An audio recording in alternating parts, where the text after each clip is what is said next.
Hi, I'm Ed Rendell. I've been mayor for 8 years, but a sports fan forever. Philadelphia is known as the place that loves you back, and that applies to our sports fans. Tough, loyal, demanding, and passionate. When the Daily News asked its readers to name the best coaches and athletes of the century, I knew they'd do a good job. I knew they'd pick hard-nosed, dirty uniform guys who dive for the loose ball. This video highlights the best athletes and coaches of the century.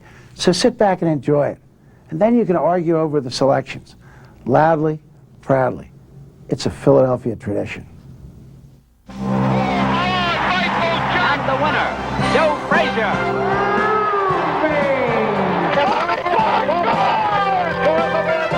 He was trying to be the biggest man in the world, you know what I mean? And he had a lot of animosity in his heart. He had to get by me, and I made sure that I grabbed him.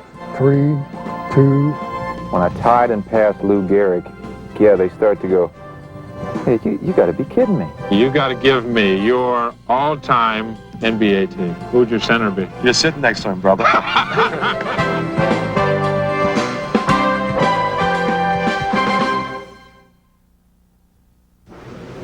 Philadelphia is a tough town, a blue-collar town that expects an honest day's work for an honest day's pay. If it means pro football players shoveling the snow off the field before a big game, so be it. Which is what Steve Van Buren did while leading the Eagles to 2 straight championships. Steve Van Buren blasts off right tackle with a game-winning touchdown. And then there were some lean years before the Dutchman, Norm Van Brocklin, became the quarterback. And the greatest Eagle of them all, Chuck Bednarik, played both ways. He played center on offense, middle linebacker on defense. Bednarik was a gladiator and still speaks with that same hammering, take-no-prisoners style. Deion Sanders is a half-ass, two-way football player who couldn't tackle my wife, Emma. I regurgitate all the time when I see the contracts these kids are signing for. The bonus alone.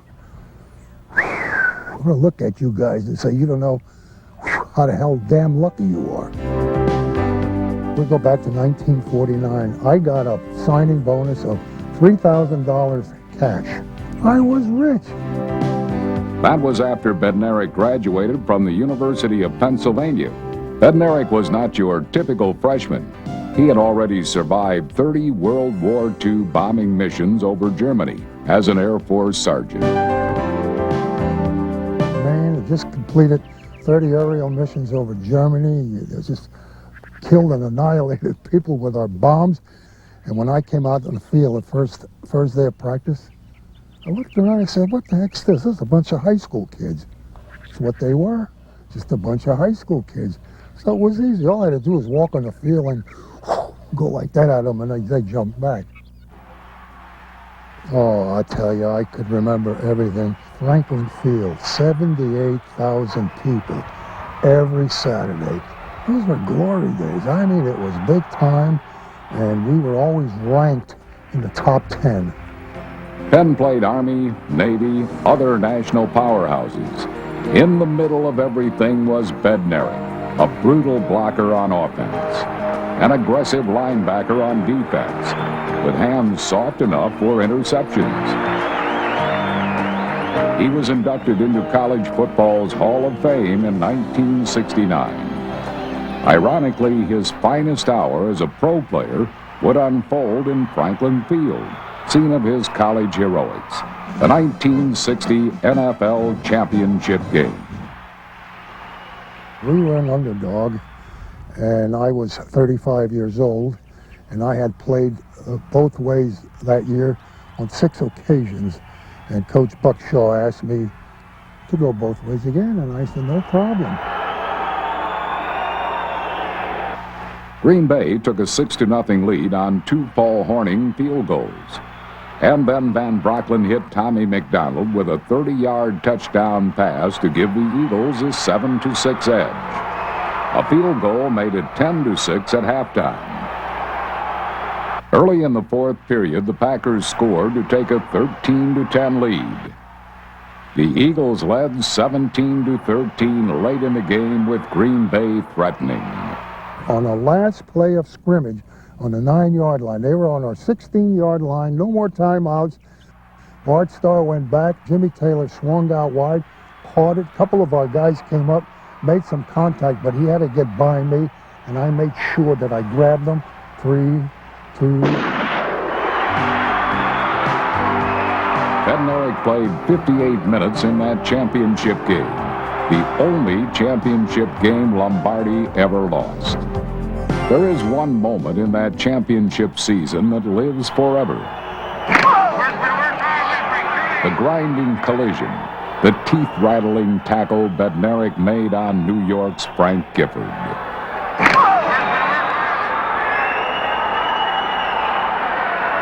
Boy, there was a cameraman that went click, and he got that picture. That picture is in such demand today. I did a card show in Albany, New York, 3 years ago. And a young couple came up to me, and a girl said to me, "Mr. Bednarik, what are you saying there?" And I tried to be fine. I said, "You want me to put it down?" She said, "Yes." So I put this, then I put F, blank, blank, blank, blank, game is over. And then I signed my name, Hall of Fame, and that did it. Concrete Charlie, both the irresistible force and the immovable object, was an 8-time Pro Bowl selection, a Hall of Fame inductee.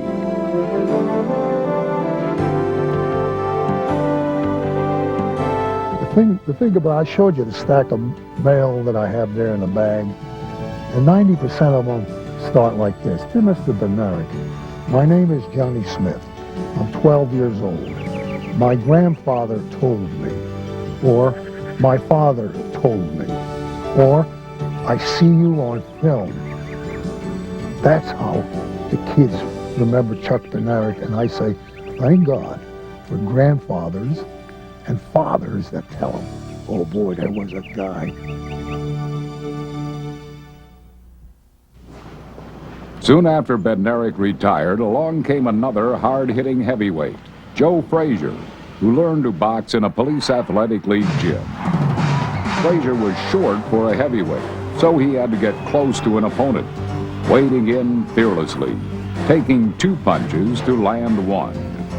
1964 Olympic trials between heavyweights Buster Mathis and Joe Frazier. A dazzling amateur career led to unexpected Olympic stardom in 1964. This is enormous. The man in the light trunks, he weighs 300 pounds as he forces Joe Frazier against the ropes. Now Frazier comes back into action, taking that hard right hand to the head. Frazier is in there with that jab, another jab on the mouth by Joe Frazier. Frazier lost that decision to Buster Mathis, the gentle giant. But Mathis broke his thumb, and Frazier went to the Tokyo Olympics in 1964 in his place. 64 Olympics in Tokyo, the heavyweight. There, fighting with a dislocated thumb, Frazier made it to the finals against Germany's Hans Huber. Courageously fighting with a dislocated thumb, injured in his previous bout with the Russian Yemelinov. Joe, the last American boxer in the finals, is trying to become the first American to win the heavyweight title. And the winner, Joe Frazier. Joe Frazier comes back from the Olympics with a gold medal, a busted thumb, a busted bankroll, and shattered dreams, in a sense. There was no big parade for Joe. I think the Vespa Boat Club got as much publicity for winning the gold in Tokyo as Joe did for winning his gold. And yet Joe won it with a busted hand. Businessmen and a cop named Joe Hand got together and formed Cloverlay. Clover, hopefully, was a good luck charm, and overlay, meaning that he was a good bet. And they gave him a weekly salary that got him through the tough times. The last couple of rounds has been beating him badly. After a series of convincing victories against modest opposition, Frazier faced a stern test against Jerry Quarry, who unwisely decided to slug with a slugger. Quarry slips but does not go down. On the inside, they tie each other up with Quarry coming out of it, taking a left on the head, driving a left to the body, and there's the bell. Dr. Harry Kleiman has come in, and the fight is over. Referee off. Quarry was a glutton for punishment and reacted angrily when the ring doctor and the referee stopped the fight. Frazier shunned the tournament designed to pick a successor to the exiled Muhammad Ali, and then challenged the winner, Jimmy Ellis. And he rolls away from, takes a left and a right to the jaw, and Ellis sags down to the canvas. It's questionable whether or not he can get up. And the referee, Arthur McCandy, counts over him. Now Ellis is on his knees. He's trying to get up, and he does. He gets up at the count of 8, and Frazier will be back into action. Frazier moving. Frazier pounded Ellis, walking through his jab to batter him. And then Frazier knocked out the game Ellis with that Philadelphia fighting trademark, the vicious left hook. And Ellis is down again.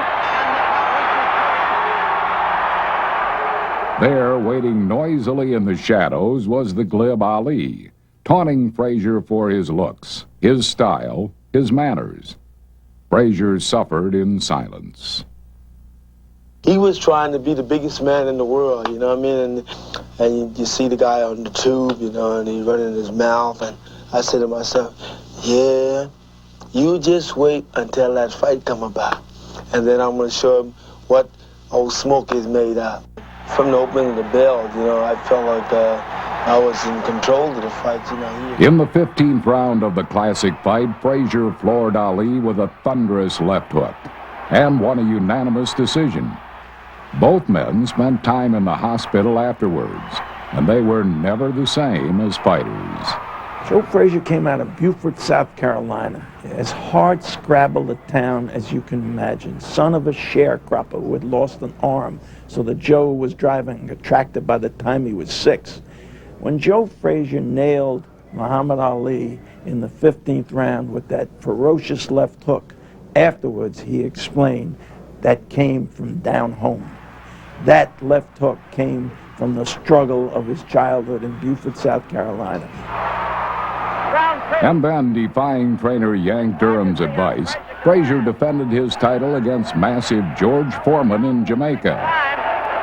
George was a determined fella to go out and get the job done, which I was too, you understand? But he just overpowered me. I got caught with some wicked shots, but yet still, after every knockdown, I got back up. Instinct, willpower, and, you know, I was ready to go still. Ali backing towards the ropes again. Frazier gets... There were 2 more fights with Ali. Right to the chin, pounds both hands to the body. Every round, again, they're on the inside. Frazier ripping that right hand to the midsection at the bell. Inward, I know I won the fight. The decision went to Ali. And then the thriller in Manila. A big rally by Ali. Yeah, I would say number 1, man, it was hot. It was hot, on top of hot. It had to have been like 110. Frazier's right eye was swollen shut, and trainer Eddie Futch would not allow Smokin' Joe to answer the bell for the 15th round. Comes up and looks at Frazier. I think it's going to be over. Frazier retired reluctantly after winning 32 of 37 fights, 27 by knockout. That straight-ahead style earned him a special place in Philadelphia's crowded pantheon of great fighters and worthy champions. Not far from Frazier's North Philadelphia gym, young men gathered on unforgiving asphalt to play basketball. Sonny Hill, founder of the legendary Baker League and the Sonny Hill League, remembers the great ones.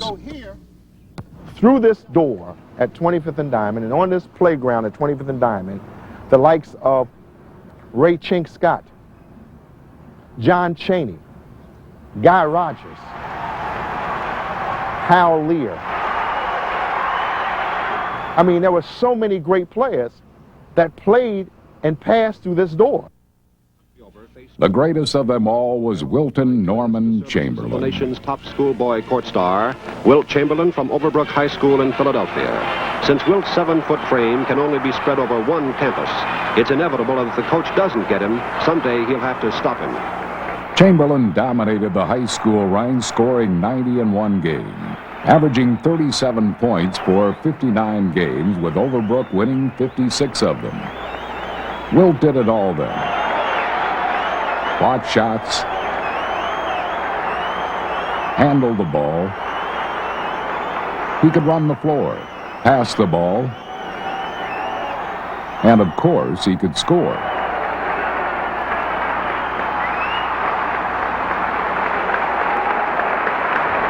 He even made his free throws. A dead eye at charity throws, Chamberlain draws many opportunities to demonstrate his accuracy from the foul line. Wilt Chamberlain was unstoppable. No matter how many discouraged defenders swarmed around him, 2, 3, 4, it didn't matter. Chamberlain found a way to score.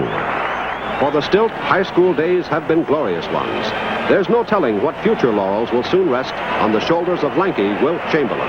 If Chamberlain was an easy choice as the greatest Philadelphia high school basketball player, John Cappelletti was a tougher pick as the all-time high school football player.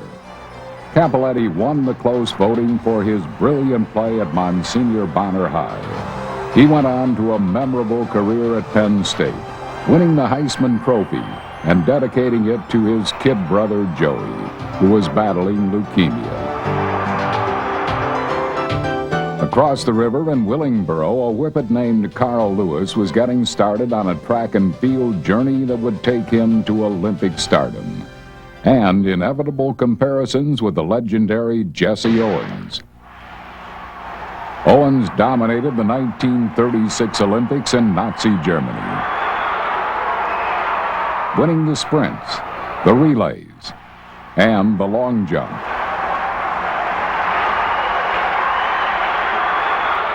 You know, I was able to meet Jesse Owens at a young age when I was small, and he said some nice things to me that definitely positively influenced me. You know, he told just me to hang in there and be the best that I could be as a little kid. Lewis matured at the University of Houston, blazing through college competition in the sprints and long jump, following Owens' path. And then with the Santa Monica Track Club, Lewis was ready for his first Olympic challenge.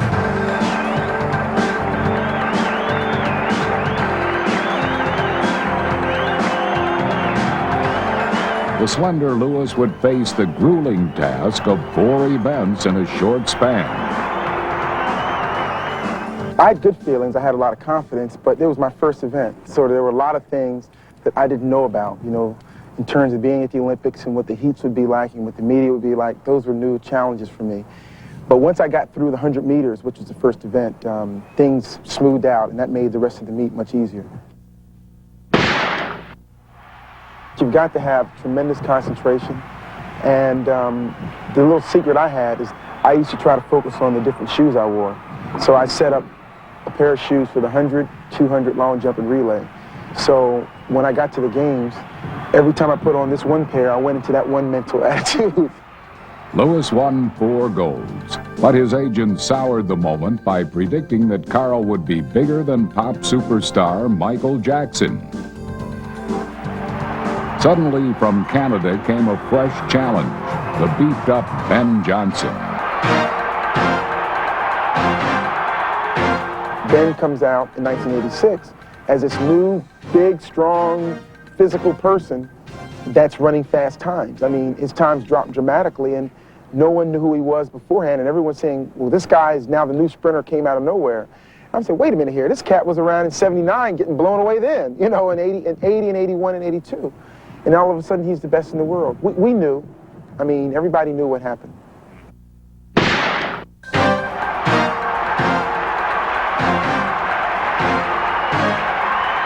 At the 88 Olympics, Johnson, fueled by illegal substances, powered away from the field.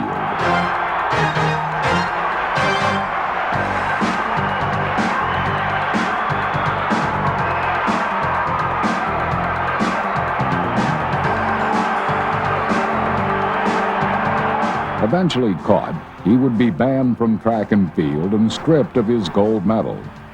It was something I think ultimately in life I can be very proud of, that I represented something that was positive in representing a clean race and the other clean athletes that were in the race. Lewis made 5 Olympic teams, the last one at age 35. He won 9 gold medals, tying Finland's Paavo Nurmi for the most won by anyone in track competition, highlighting an incredibly long, durable, scandal-free career. Philadelphia has a colorful baseball history going back to Connie Mack's A's. It includes a fistful of Hall of Famers, including slugger Jimmy Fox. pitcher Robin Roberts, and the quintessential leadoff hitter Richie Ashburn. The list stretches from Dick Allen to Gus Serial. But the very best player of the century to ever wear a Philadelphia uniform was a slick-fielding slugger named Michael Jack Schmidt. And he was right in the middle of things when the Phillies finally won it all in 1980.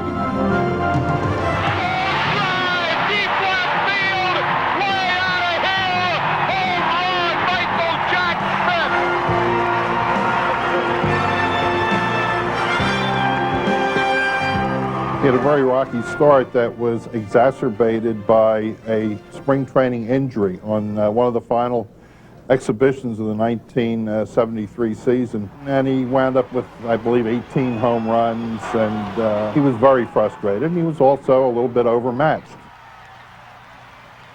When I first came into the game, I was a young kid, stood reasonably close to the plate. I struck out 150 times a year, every year, and I hit 250, and I didn't like that.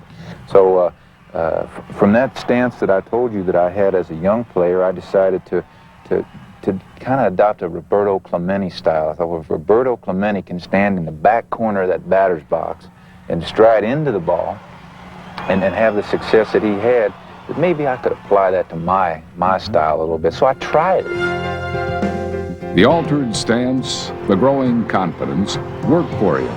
He hit 150 home runs in his next 4 seasons, driving in more than 100 runs in 3 of those years.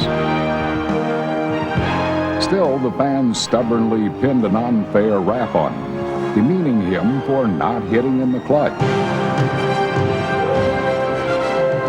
I never bought into the theory that Schmidt couldn't hit in the clutch.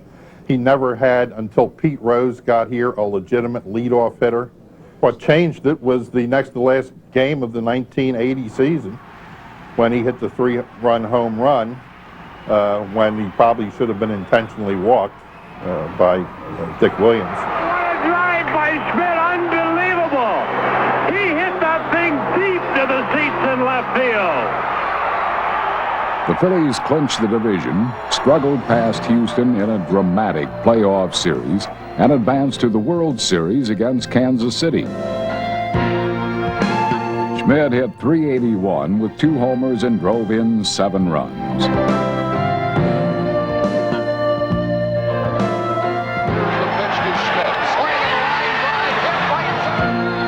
Coming on the heels of his regular season MVP, Schmidt was chosen as the series MVP as well, capping a dreamlike year.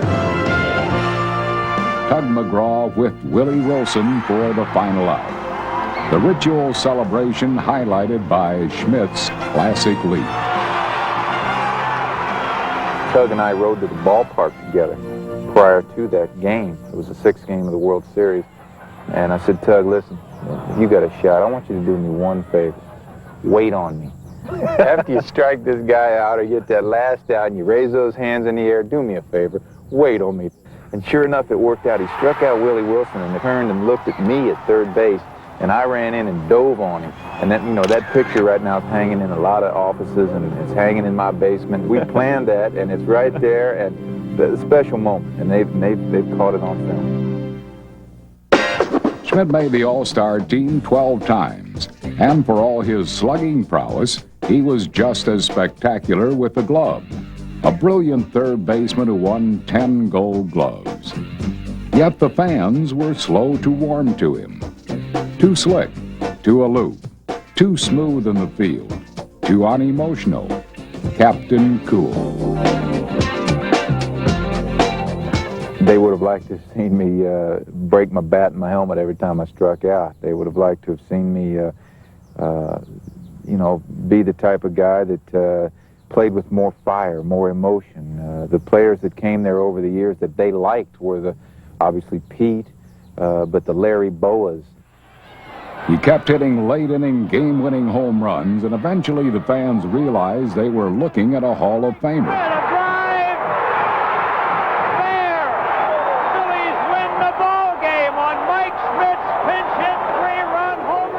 It dawned on them as his home run total approached Lou Gehrig's numbers.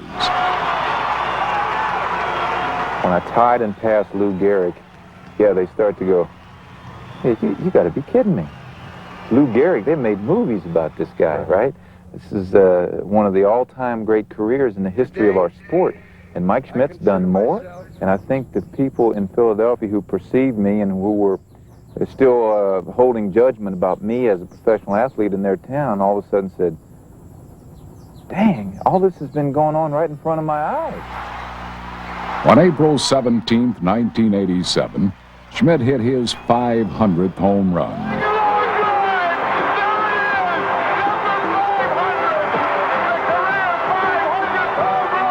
It put him on a special plateau where the air is thin and the territory uncrowded. Schmidt didn't stop there, blasting past Ernie Banks, Eddie Matthews, Ted Williams, and Mickey Mantle. Michael Jack Schmidt finished his career with 548 homers and a place in Cooperstown. Philadelphia's winter teams now play in a handsome new building, the First Union Center. Ed Snyder deserves the credit for that. And while Spectacor has diversified and merged with Comcast, Snyder's consuming passion remains the Philadelphia Flyers, a franchise he started against all odds. He has an unyielding desire to win. He's got a passion for Philly sports, and he's a really, really, really smart guy. He's got good common sense, good street smarts, and good book savvy.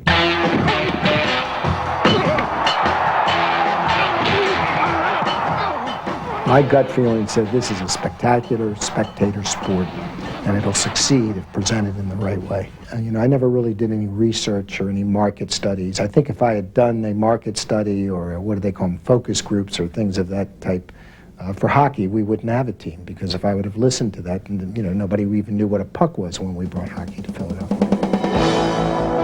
The key moment in the early history of the Flyers came when they drafted a scrawny diabetic named Bobby Clark in the second round. There were some serious doubts about whether he could handle the long, grinding season in the National Hockey League.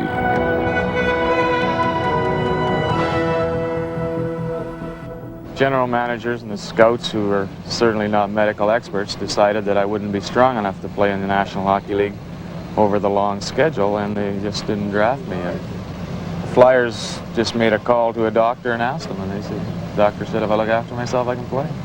Quite honestly, I was very persuasive in getting our people to take him on the second pick, and it's the best decision I think I ever made in my life. He was extremely talented, but more than being talented, he gave 100% effort, or 110% effort, every shift, every game. And I think the fans came to recognize that, and that's why he was held in such high esteem in this town, because no one could ever question his work ethic at any time, at any game, and on any shift. Clark wasn't the swiftest skater, but nobody worked harder. I think that too many times the public, the management, the coaches will accept from players less than their best. And my father always, you know, like most fathers, I'm sure, said, if you're going to do it properly, or else don't do it at all. After the St. Louis Blues thumped the undersized Flyers in an early playoff, the team got bigger, stronger, meaner, eventually becoming the Broad Street Bullies, drafting and trading for guys handy with their fists. And I asked Keith Allen, our coach at the time, who eventually became our general manager, I said, what is this all about? And he said, well, each team, you know, has a policeman. And I said, well, who's ours? Well, we didn't happen to have one at the time. And I said, well, why do they only have one? The beat. If there's going to be fights, I said, we may not be able to skate with the best teams, and we may not be able to stick handle with the best teams, but we can fight with the best teams. And I don't want our team to ever again get beat up. When Fred Sherrill was hired as coach, he made his philosophy as clear as a four-arm shiver. Take the shortest route to the puck carrier and arrive in ill humor. Freddie the Fog, Freddie the Phantom, Freddie the Mystery Man. Fred Sherrill was the most enigmatic coach I've ever had to deal with. You just never knew whether he was putting you on or whether that was a sincere, innocent approach to life and to dealing with the media. I'm not very outgoing. It's very hard for me to meet people and talk to people. I feel really at home only with hockey players. With Clark leading the way, the Flyers got to the Stanley Cup Finals against the big bad Boston Bruins. The Bruins won the first game of the series. In Game 2, the Flyers fought back. After regulation play, the game was tied, forcing sudden death overtime. So Schultz breaks it up. Schultz behind the net, centers, flat, tries the corner, shot it, rebound!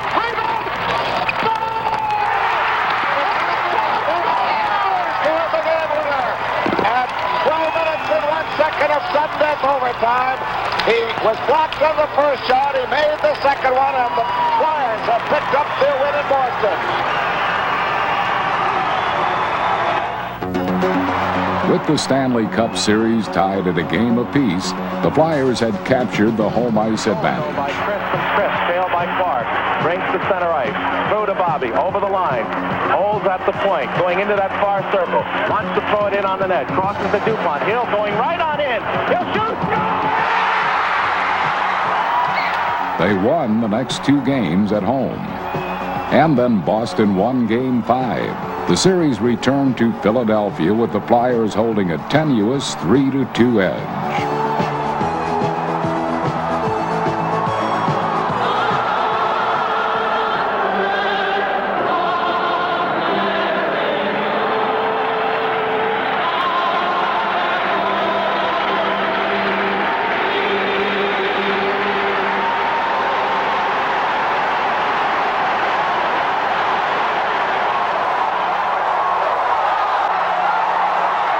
The Flyers played inspired hockey, taking a 1-0 lead early in the game on a Rick McLeish tip-in. It stayed 1-0 into the third period, thanks to the dazzling play of goalie Bernie Parent. As the clock wound down, the building rocked. Philadelphia was on the verge of a championship. 13 seconds left in the game, 10 seconds, Orr shoots it down the ice, Ross makes the save. Ladies and gentlemen, the Flyers are going to win the Stanley Cup! The Flyers win the Stanley Cup! The Flyers win the Stanley Cup! The Flyers have won the Stanley Cup!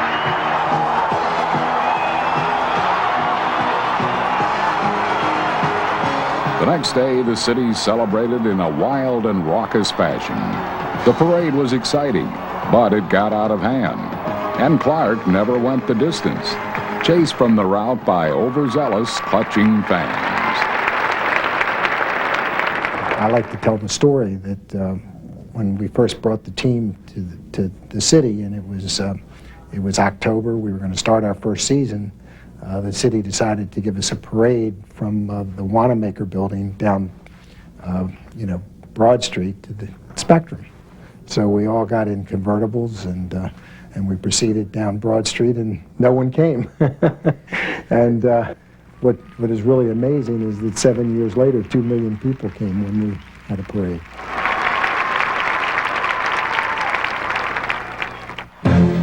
Proving the Broad Street Bullies were no one-year fluke, they battled their way into the Stanley Cup Finals again the next year, this time beating Buffalo in 6 games.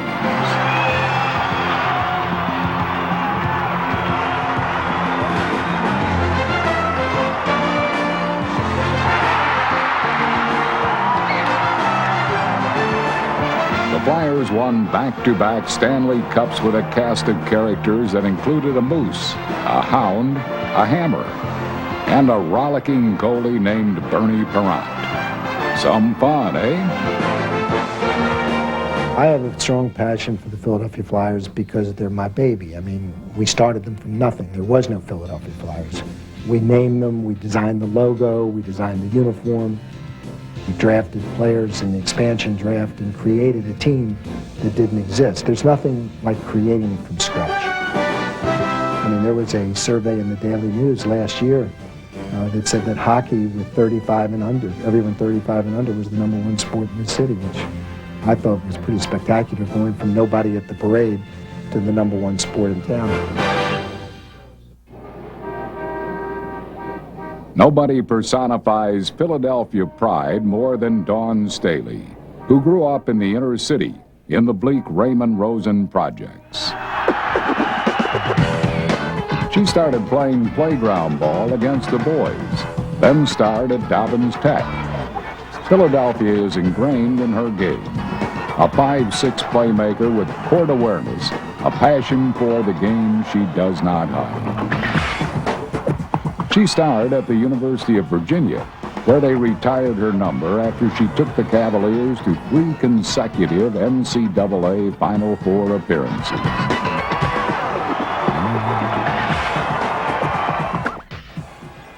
Tom Gola personifies Philadelphia basketball, a standout at every level in this hoops haven, playground, high school, college, and pro. The thing I think about Tom Gola that separates him from almost any other player I've ever seen was his ability to do almost everything. He could play defense, he could pass, and he was just a perfect team player. Tom Gola knew how to play the game of basketball. Bobby Knight was quoted as saying that Tom Gola, in his era, was the only one that could play for his teams today. Gola was a remarkable rebounder for his size. Just think about records that say will never be broken. Tom Gola's rebound record in collegiate basketball, 19 games for 4 years, will never be broken. On defense, he'd be playing the other team's best scorer, no matter what the height was. So whatever it was you needed, he did. At LaSalle, Gola was a first-team All-American 4 consecutive years. In his freshman year, 1952, the Explorers capped their season with an appearance in the NIT. In all the interviews that I've done over the years, people have asked me, what's your greatest fill in basketball? And I said, it was winning the NIT championship in 1952 because I was an 18-year-old kid. We were the Cinderella team, and I was named co-MVP of the tournament. And Madison Square Garden was the mecca of basketball. Everybody always wanted to play in the Garden, right? So it was just the greatest fill of my life. Everything after that was, you know, second-rated. In 1954, they made it to the finals of the NCAA tournament, meeting the heralded Bradley team. It was close for a half, and then LaSalle, coached by Ken Leffler wearing his trademark bow tie, went on to a convincing 92-76 victory and the NCAA championship.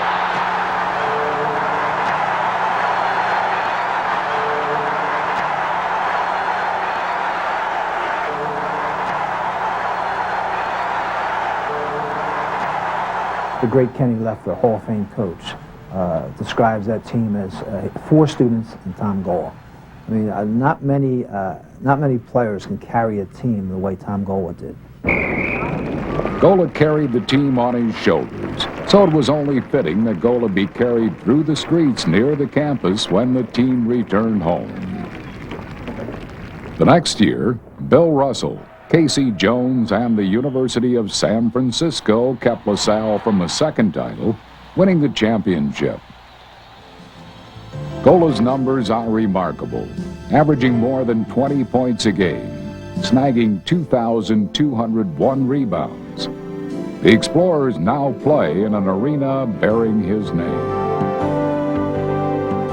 Now, since I was born in Philadelphia, I was lucky when I was a little boy to have a chance to watch Tom Gola play. Let me check that. Little, I never was. When I was a young man, I had a chance to watch Tom Gola play. And back in those days when we played for LaSalle College, I always thought he was the best collegiate basketball player I ever saw.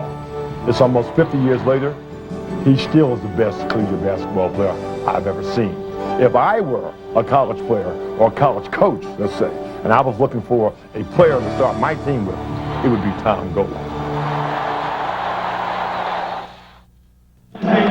Oh, the Jackets coming on. The Big Five frenzy sets Philadelphia apart from other basketball rivalries. Spirited competition and an outstanding collection of coaches. John Chaney has had a fantastic career at Temple University. I think it takes a lot of honesty and a lot of hard work. I think that you do that even with your players. You measure players based on effort and energy. I don't think it always translates into winning, but eventually, certainly you'll be rewarded in some way, in some positive fashion, if you can stick with that formula. Chaney wears his heart on the sleeve of his rumpled sweaters, preaching the gospel of discipline, hard work, dedication. John was a tenacious defensive player. And I guess one of the things that John always says, he said, I don't come to play, I come to kill you. Indeed, if looks could kill, Chaney would be in deep trouble. He rants, he raves. Chaney's Temple teams practice at 6 a.m. The early morning demands on their stamina, their work ethic, set a pattern for the rest of their lives. Chaney has taken Temple teams to the NCAA tournament 15 times in 17 seasons. I think that I've had a number of good teams. But I think that my best team certainly didn't have All-American high school player or anything like that. The year when we had Nate Blackwell, a couple of years, they were 32-4. We had Howie Evans on that team. Mike Varismik was on that ball club. Ramon Rivas was on that ball club. Tim Perry, who was a drummer in high school, was not a basketball player. He turned out to be a first-round draft pick and a lottery pick. They came in as being just those who also ran. They all felt that to be successful, success has a narrow door, and you've got to hold hands to get through it.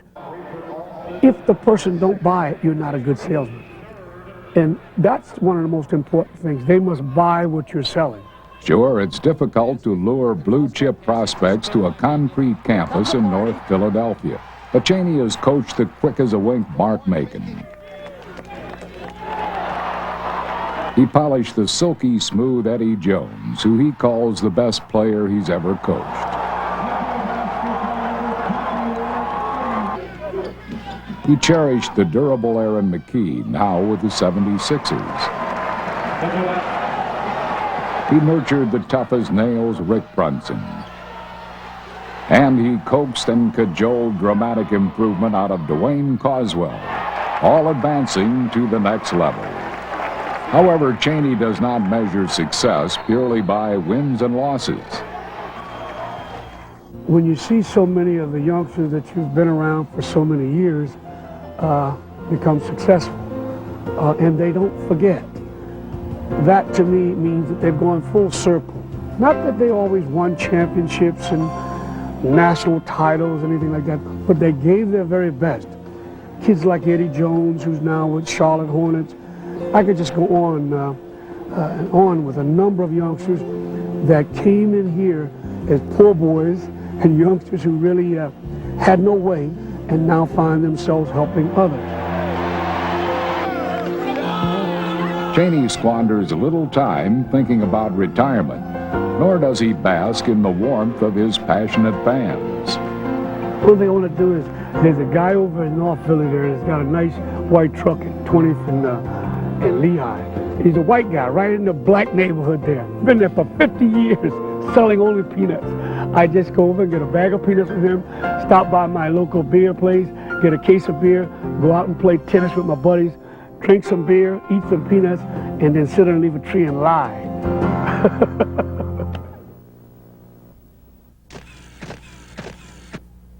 Dr. J has the basketball. Junior serving on his way to the basket.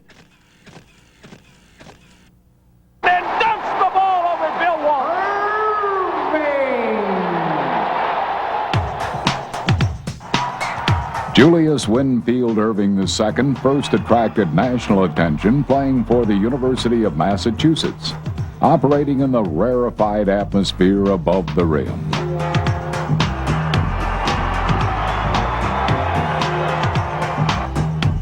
He was drafted by Virginia in the old ABA, and after a promising start that dissolved into contract squabbling, he moved to the Nets, where he led the team to 2 championships.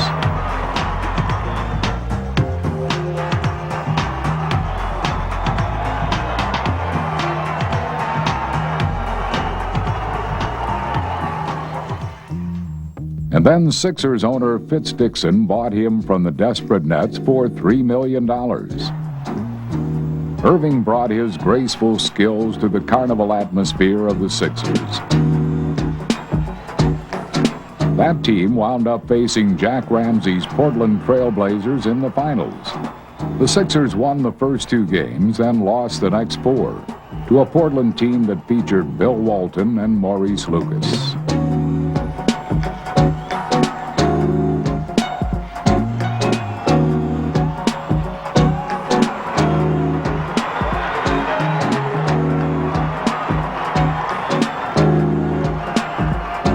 The team that owed you one failed to pay its debt. Other disappointments followed. Losses to the Washington Bullets, to the San Antonio Spurs, and George Gervin.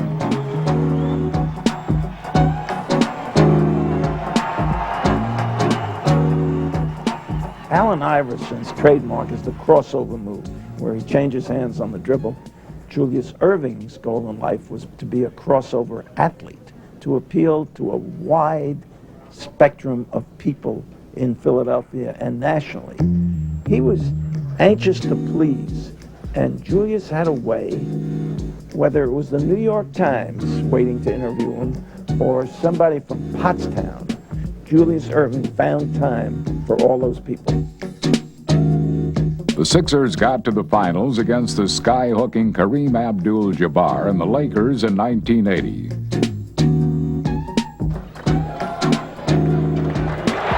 With the series tied 2-2, they seemed to catch a break when Kareem Abdul-Jabbar was injured in the 5th game.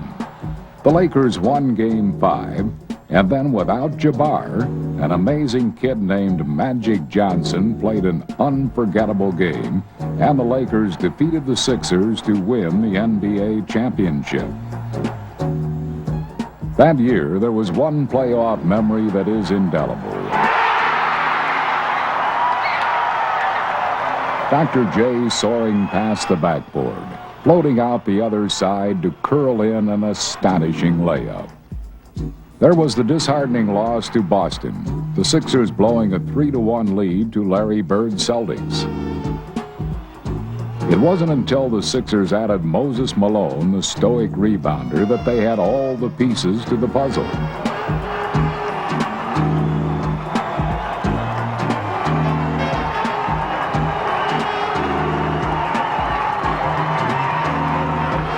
The Sixers, coached by Billy Cunningham, swept the Lakers in the finals, and Dr. J finally had his NBA championship ring. Add up Irving's ABA and NBA numbers and you get 30,026 points. He was a 5-time All-NBA selection, the MVP in 1981. A Philadelphia legend. There you have it, a fantastic group of athletes and coaches that any city would be proud of. And now the toughest job, naming the greatest of them all. For me, it was a no-brainer. One man who dominated his sport with his size, his skill, and his strength. Wilt Chamberlain, the greatest athlete of Philadelphia's rich sports history. For the Stilt, high school days have been glorious ones. There's no telling what future laurels will soon rest on the shoulders of lanky Wilt Chamberlain. Wilt Chamberlain chose Kansas. In '58, they lost a dramatic triple overtime game to North Carolina in the NCAA Finals. And then Wilt left school to join the popular Harlem Globetrotters, lured by big money. $65,000 a year and bonuses if they said that the houses had X amount of people. Right. So there I was counting the houses all the time. Chamberlain toured with the Trotters for a year and then joined the NBA. Thanks to a slick rule change, the rights to Wilt belonged to the Philadelphia Warriors, and he moved right in, winning Rookie of the Year honors. I don't think most of the pros expected me to do exactly what I did. They widened the lane in an effort to neutralize him, but Wilt couldn't be stopped. In one of the incredible accomplishments in sports, he averaged 50 points a game for the 1961-62 season. And then the unforgettable performance against the Knicks in a game played at Hershey before a small crowd. He's already broken his own record of 78 points in a game. He's scoring at will now. Jump shot, good. Wilt has 98. Wilt needs one more hoop. He gets a pass, grabs it, and dunks it through. 100 points for Wilt Chamberlain. The most amazing one-man show in basketball history. I know it seems like a miracle number to a lot of the people, but I could have scored 100 a number of other times. But if I had a better day and had a better cause, I believe it would have been more important to me. But, you know, averaging 50 points a game, to me, that was phenomenal. To go out on the court and say, hey, in order for me to hit my average, I have to score 50 tonight. For all of Wilt's individual brilliance, the Sixers could not power past Bill Russell and his talented Boston teammates.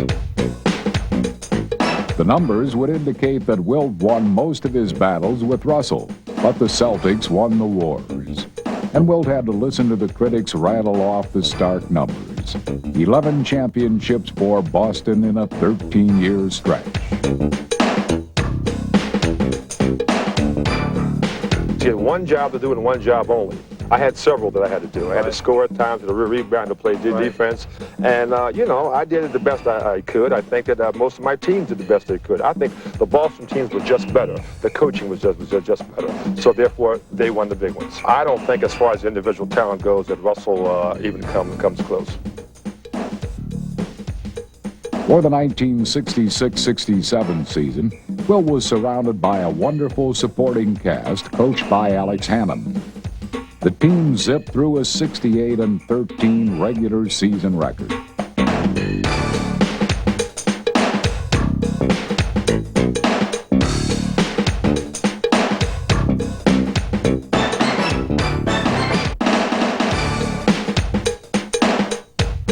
They faced the Warriors in the finals.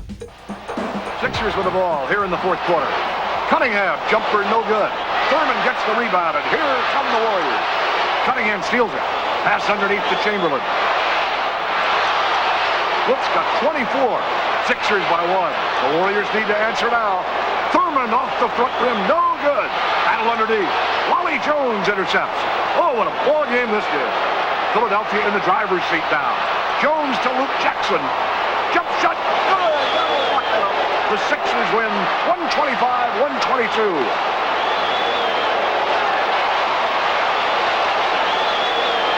They're mobbing Chamberlain, and oh, is he ever happy. Wilt has finally won the big one.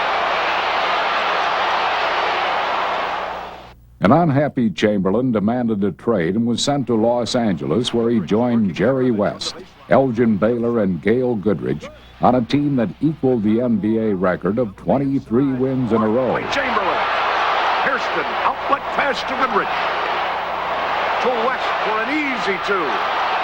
The Lakers have done it. Their 23rd win in a row. A new NBA record.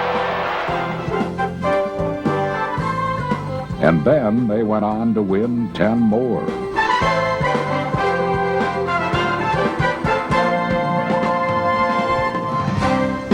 They faced the New York Knicks in the finals. The Lakers thumped the Knicks in 5 games, giving Wilt his second NBA championship ring.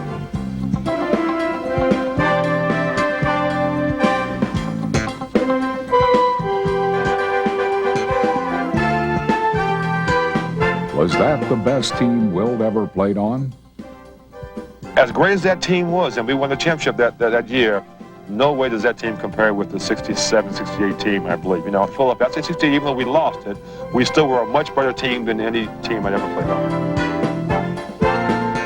Just for me, you got to give me your all-time NBA team. Who would your center be? You're sitting next to him, brother.